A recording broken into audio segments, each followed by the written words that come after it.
Hai semuanya, welcome back to my channel. Jadi sesuai dengan janji saya, jadi minggu depan atau mungkin sekitar beberapa hari lagi ke depan, saya akan posting penggunaan krim berbahaya. Sekarang sudah lagi masuk ke lab, banyak banget merek yang saya masukin ke lab. Nanti saya akan buka satu-satu pastinya.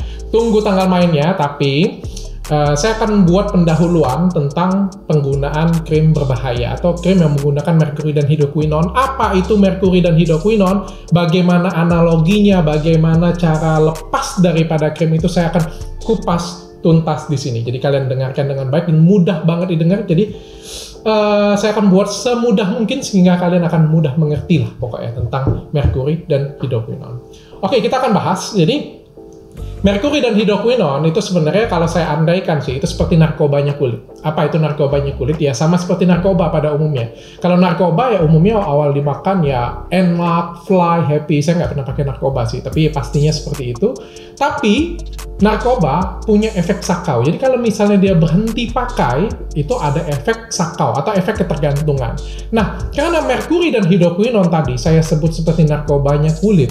Mungkin cuma saya yang mengandaikan seperti itu, tapi memang kenyataannya seperti itu. Saya sebut narkoba kulit, maka awal-awal dipakai itu bagus banget. Jadi seminggu 2 minggu aja kamu sudah lihat hasilnya, flek hilang, bintik-bintik di muka menghilang, glowing ya. Kalau misalnya sering diiklan-iklanin ya, jadi ya paling gampang sih kalau kalian lihat di Tabita, kalian lihat di Helwa, kalian lihat di Daviena, kalian lihat di Instagramnya itu sampai mengkilat-mengkilat banget ya. Itu adalah efek samping dari penggunaan merkuri dan hidroquinone. Dan itu instan terjadinya, 1-2 minggu aja sudah kelihatan. Tapi sama seperti narkoba, begitu dihentikan maka dia ada efek ketergantungannya atau efek sakaunya. Pertanyaannya, dok, itu kan kalau dihentikan dok, bagaimana kalau kami pakai seumur hidup? Sama seperti narkoba pada umumnya. Jadi kalau misalnya awalnya 1 butir ekstasi, lalu 1 butir ekstasi, apakah 3 bulan 1 butir ekstasi cukup? Enggak.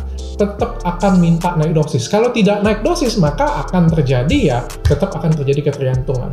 Nah, begitu juga dengan pemakaian merkuri dan hidroquinone. Awal-awal dosisnya kecil, terus lama-lama nggak mempan. Pakai nggak pakai, tetap akan kusam.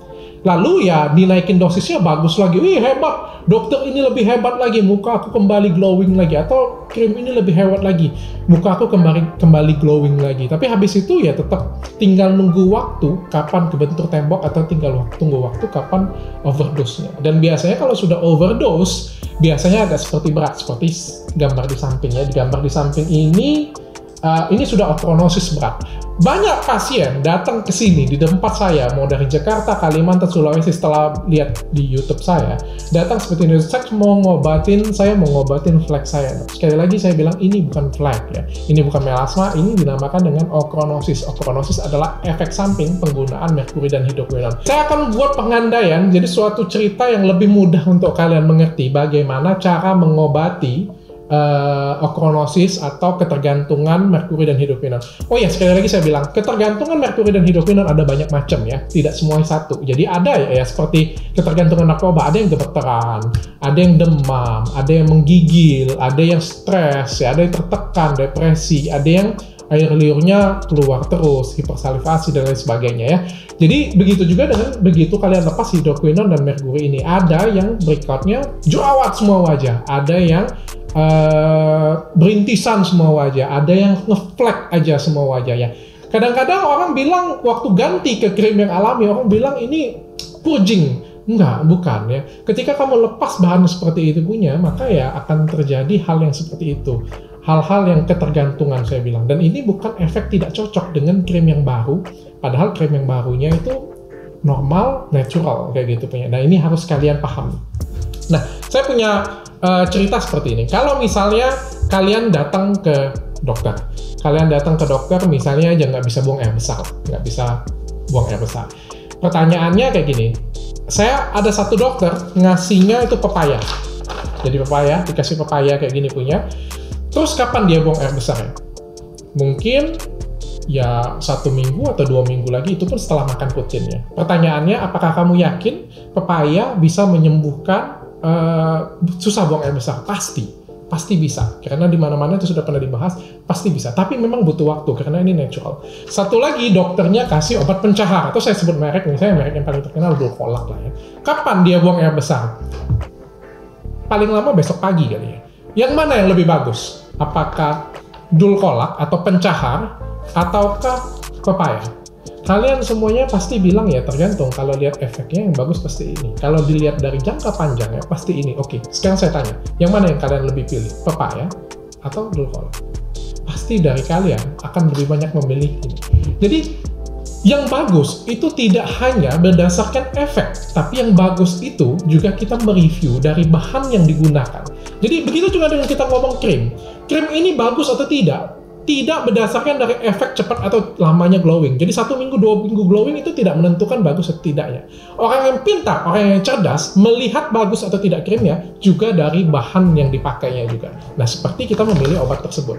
Nah, kita andaikan saja, jadi satu orang, misalnya tadi dia susah buang air besar, terus setelah dia makan pepaya rutin, 1 minggu kemudian terus dia buang air besarnya rutin.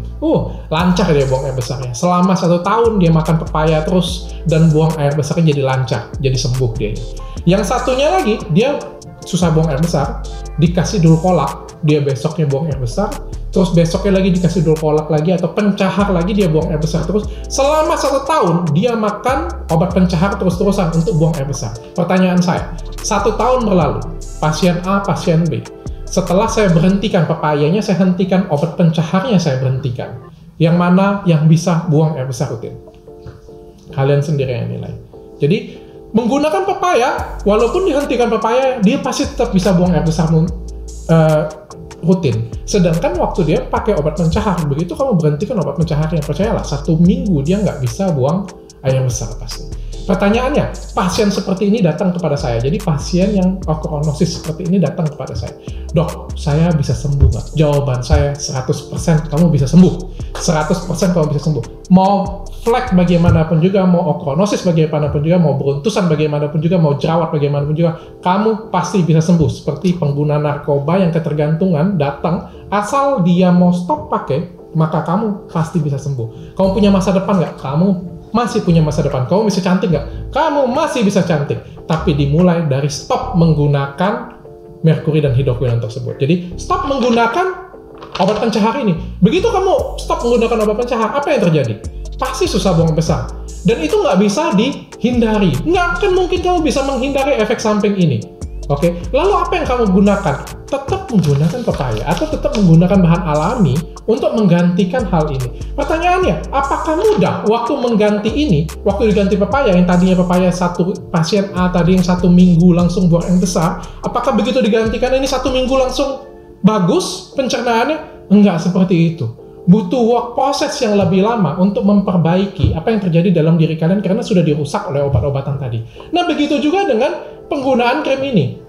Jadi kalau kalian wajahnya normal, nggak pernah pakai apa-apa, dikasih bahan yang natural, kasih ya produk yang BPOM, yang natural, yang bagus isinya, maka kalian akan cukup cepat. Tapi cepatnya nggak sampai 1-2 minggu. Tapi kalau sudah rusak seperti ini, dan kalian mengharapkan pakai produk itu langsung glowing 1-2 minggu, impossible, tidak mungkin. Kecuali naikkan dosis merkuri atau dosis hidroquinonnya.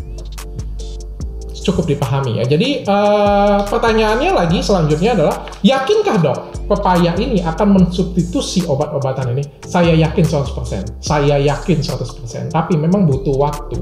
Dan butuh waktu untuk penyembuhan strukturnya. Jadi selnya juga butuh waktu untuk pulih. Ya, tapi ini adalah jalan yang tepat. Bahan yang alami, bahan yang benar-benar ya, safe untuk tubuh kita itu adalah sangat tepat. Sudah langkah yang sangat tepat lah yang kita pilih.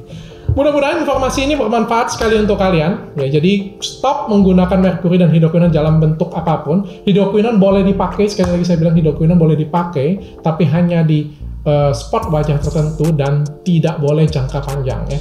Hidroquinon juga hanya boleh dipakai di bawah resepan dokter. Jadi jangan kalian menggunakan hidroquinon. Atau bagaimana caranya kita tahu ini merkuri atau hidroquinon? Satu, gunakan bahan yang BPOM, tapi sekarang BPOM juga susah ya. Ada beberapa orang yang ngoplos, jadi pakai krim, pastikan track back-nya bagus atau tidak, perusahaannya bagus atau tidak, klinik kecantikannya atau skincare-nya. Terus yang kedua, kalau misalnya 1-2 minggu dipakai langsung kincong bagus, wah curigain. Karena produk dengan bahan alami tidak pernah seperti itu. Produk dengan bahan alami memberikan hasil yang jangka panjang, stay natural, cantiknya itu nggak glowing luar biasa, tapi akan jangka panjang, dan kalau kamu berhentikan, maka tidak ada efek samping apapun. Ada beberapa orang yang bilang cocok-cocokan pakai krim. Menurut saya sih tidak seperti itu sekali lah untuk di Indonesia. Memang betul, pasti ada cocok-cocokan, tapi menurut saya cocok-cocokan itu lebih ke, karena setiap orang itu punya reaksi alergi masing-masing. Jadi ada beberapa orang yang alerginya pada glycolic acid, ada yang alerginya pada HA, tentu waktu dipakai ada reaksi tertentu pada kulit kita. Tapi menurut saya definisi cocok-cocokan seperti itu nggak lazim atau tidak sering saya temuin di Indonesia. Yang sering saya temuin cocok-cocokan itu adalah apa? Ketika dia pakai merkuri atau hidroquinone, kulitnya bagus, glowing, putih, bersih, dan sebagainya. Begitu dia datang ke sini, dok, saya terinspirasi lihat YouTube dokter, dan saya ingin pakai Good Skin, atau enggak lihat YouTube saya pakai Good Skin. Begitu dia pakai Good Skin, ingat, yang tadinya dia pakai merkuri atau hidroquinone. Lalu apa yang terjadi? Purging. Ya pasti akan keluar breakout, entah itu jerawat, entah itu berintisan, atau entah itu flek seperti ini. Dan dia bilang, dok, saya nggak cocok dengan krim kamu. Padahal krim saya itu natural, tidak ada merkuri dan hidroquinone. Kalau menurut saya ini tidak adil sama sekali. Ya makanya konsep yang seperti ini itu harus dipahami oleh pasiennya. Saya rela ngomong berbuih-buih dengan pasiennya daripada ya walaupun saya nggak ngangguk, oke, saya kasih ini, pasiennya tetap akan beli. Tapi saya akan jelaskan bahwa efek yang terjadi adalah ini. Even dia mau atau tidak ya itu urusan mereka. Tapi saya harus kasih tahu bahwa yang terjadi pasti tetap akan ada efek sampingnya. Dan berapa lama efek samping itu? Biasanya sih efek ketergantungan berlaku sekitar 1 minggu sampai 1 bulan. Ya biasanya waktu kamu lepas 3-4 hari kemudian kamu sudah berasa, 1 minggu kemudian itu sudah mulai kusam banget atau jerawatnya mulai muncul, 1 bulan biasanya sudah agak reda. Penggunaan merkuri atau hidroquinone begitu dilepas akan sangat sensitif terhadap cahaya matahari. Semakin kalian banyak berjemur, semakin banyak hitamnya. Kalian lihat di Google ini, atau saya kasih lihat di Google yang lainnya, sampai seperti ini alkalosis yang amat sangat berat sekali ya. Ya seperti gambar ini ya, gambar ini adalah foto dari saya sih, ada di Google. Ya ini paling sering kita lihat ya, terutama di daerah sih, paling sering ibu-ibu yang near flek, dan ada di hidung, ada di kumis ya, dan ada bintik-bintik putihnya di dalam fleknya juga. Ini adalah alkalosis. Ini khas banget karena penggunaan merkuri dan hidroquinone. Kalian harus share video saya. Ya share sebanyak-banyak lah ya. Mungkin dengan kalian share, mungkin kalian nggak merasa bahwa kalian sudah banyak membantu wanita Indonesia. Dan jangan lupa kalian subscribe, karena subscribe itu gratis dan itu sangat mensupport saya sekali untuk, dan mensupport bukan hanya saya sih, wanita Indonesia juga banyak sekali yang tersupport karena kalian mensubscribe, karena kalian men-share. Gampang, tinggal klik subscribe, klik loncengnya, dan share. Media sosial manapun boleh, di Facebook yang paling gampang, di Twitter atau di Instagram. Sampai ketemu lagi di lain kesempatan. Saya akan tetap mengedukasi, mudah-mudahan kalian terinspirasi, dan nanti pada saat saya menyebutkan merek-merek berbahaya, kalian tidak bertanya lagi apa itu merkuri, apa itu hidroquinone.